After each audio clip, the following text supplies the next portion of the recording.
Magandang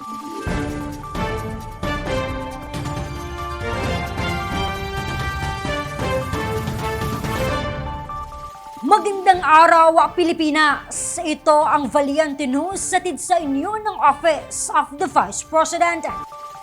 Libo-libong kabataan na mula sa iba't ibang ibayo ng bansa ang pinagkalooban ng pagbabago bags ng tanggapan. Samantala, naging matagumpay din ang iba pang programa ng OVP tulad ng You Can Be VP, Pansarap Project at Rise Up Program. Si Brian Latasa sa report.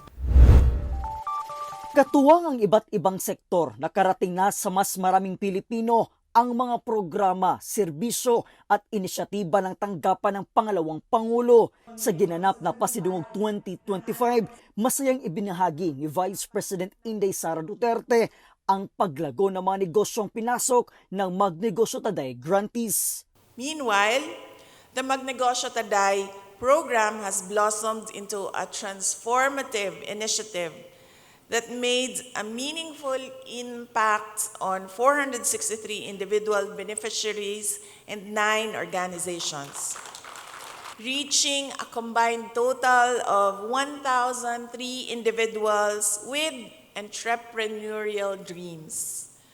Mula sa isang simpleng pangarap, gayon ay isa ng matagumpay na agripreneur si Margie mula sa Barangay Buyuan, Legazpi City. Dahil sa ating MTD program na ibinahagi ng ating OVP Bicol Satellite Office, pinasok ni Margie ang pagtatanim ng lettuce.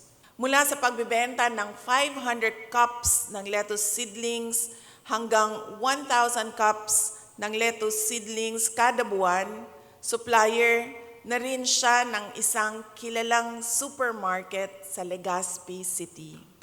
Nagpapatuloy din ang paglilibot ng 10 satellite offices ng OVP upang maghandog ng pagbabago bags na naglalaman ng school supplies at kapote sa kabataang Pilipino.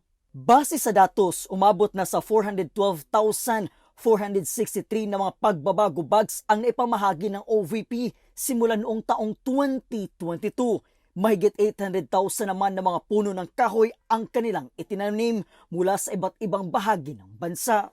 Sa ilalim ng pagbabago, ang Million Learners and Trees Campaign, layunin ng OVP na makapagpamahagi ng pagbabago bag sa 1 milyong mag-aaral at makapagtanim ng 1 milyon na mga puno sa loob ng 6 na taon.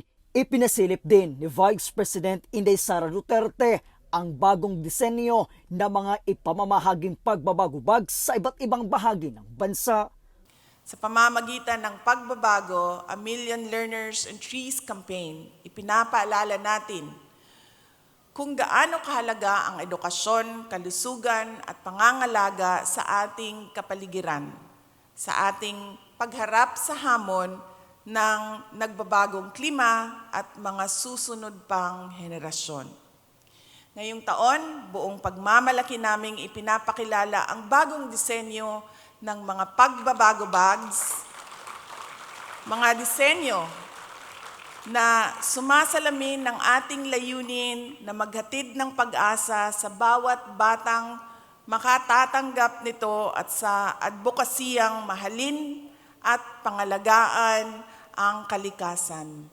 Ang ating bagong disenyo ay hango sa prequel ng libro na Isang Kaibigan. Naging matagumpay din ng implementasyon ng iba't ibang programa ng tanggapan ng pangalawang Pangulo tulad ng Pansarap Project, You Can Be VP at Rise Program. Ang tagumpay na ito ay bunga ng inyong patuloy na paniniwala sa mahalagang misyon ng Office of the Vice President.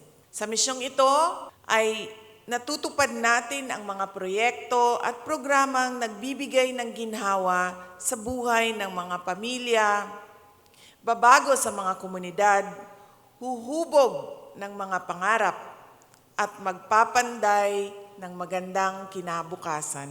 Nagawa natin ito ng may paninindigan bilang mga ahensya ng pamahalaan, pribadong kumpanya, samahang sibiko, mga lokal na pamahalaan at mga individual na may tungkulin, may malasakit at may pagmamahal sa bayan. Mula po dito sa Davao City, ako po si Brian Latasa, ang lahat para sa Diyos, bayan at pamilyang Pilipino. Valiente News. Inday Sara Duterte nanawagan sa mga Pilipino na mas mahalin ang Pilipinas. Yan at marami pang mga balita ang dapat abangan dito lamang sa Valiente News. Ako si Claudette Loreto para sa makabuluhan, naninindigan at matapang na mga ulat at impormasyon. Maraming salamat.